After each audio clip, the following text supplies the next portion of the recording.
Now you're done filling your Ds160 form and you're wondering, is there any section of this form that the consular pays particular attention to?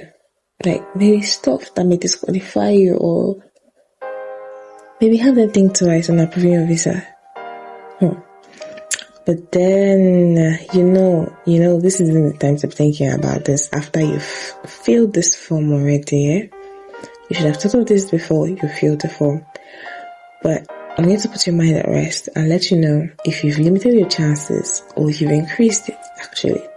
So I'll be telling you the things that these visa officers pay attention to when reviewing your Ds160 form. Hi and welcome to the channel that brings scholarship and financial opportunities your way. We want to thank you especially for sticking with us. Your support has been valuable, and to everyone who our videos have helped secure admission, gotten their visas approved, we are glad that we've been of great help, because this is what we're here for, to help you. If you're yet to secure your admission or get your visa approved, do not give up. Try again this time around, and if you have questions, please don't hesitate to ask. We are available if you need any help, and if you have any questions to ask regarding your relocation processes, just ask your questions in the comments, and you can also reach us on our socials on Instagram to ask your questions. Now, back to today's video. We're discussing what the visa officer pays attention to on your Ds160 form. Okay, the major thing they pay attention to, they look out for is, okay, I'm going to let you guess this one in 5 seconds. That's 1.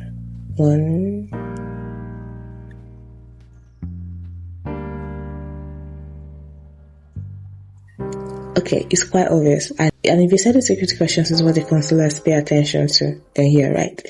The first thing they'll make sure of is they want to ensure that the person they're about to approve entry into the United States isn't going to be a nuisance when they get there. So they'll be looking for at least like the 5 last questions on your Ds160 form. And of course, you take no most of them, so you're safe. Yay, you can breathe now.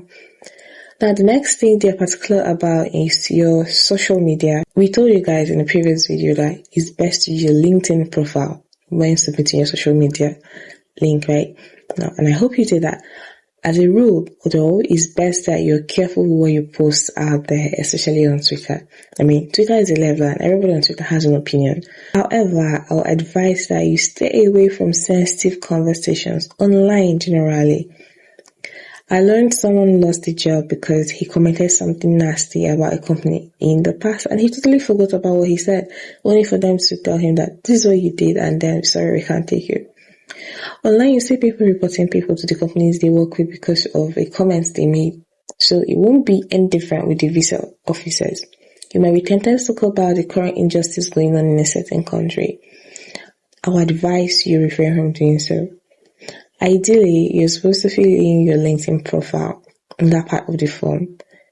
It's professional, and LinkedIn on normal day has more organized people, so you have to be organized yourself. You can't just go on LinkedIn and talk about random different things. No, you have to be respectful and be of good conduct on LinkedIn. So yeah, I always recommend that you put in your LinkedIn profile when asked for your social media profiles. The next question or the next response that they are going to pay attention to is your education and previous employment. They have to feel like your job was important to you and it's something you return to after your studies. They have to have that impression, Also, your previous education has to be similar with the course that you're going to study. Like, let's say you did statistics and mathematics. It's not going to be a problem when you say you're going to do data analysis or you're going to do software engineering or something statistical, analysis or stuff like that relating to the math you studied in your BSc. If it isn't, though, then the job you're leaving behind has to fill that gap. So if you did statistics and then you now have a job where you're a data analyst and you still want to go further your master's as a data analyst, then you're really, really in the right track, because that's something they'll be looking forward to. So if you are careful in filling out these sections accurately, then you have no cause for alarm and your visa has a high chance of being approved. Okay, one more thing is that you have to ensure that if you were previously rejected during your last interview, that the new information you're sharing is similar to what you submitted in the older form. Except, of course, if you were single back then and you're currently married, that won't be a problem. Now, in summary, we've mentioned that few things can determine if you get your visa approved or not, because these are what the visa officers pay attention to. So we're going to just list them out, and these include the information you entered in the security section, your educational and previous work details, your social media profile submitted, and for people who are previously rejected, if the new information you provided corresponds with the information on your old form. If you haven't filled your form yet, now is a good time to go check out our previous video on how to accurately fill the Ds160 form. And while you're at it, please smash the like button and subscribe. If this video was helpful, share it with someone who needs this information, and don't hesitate to ask us questions in the comments, and I'll respond to you as soon as we see. If you've subscribed, we'll be seeing you in the next video.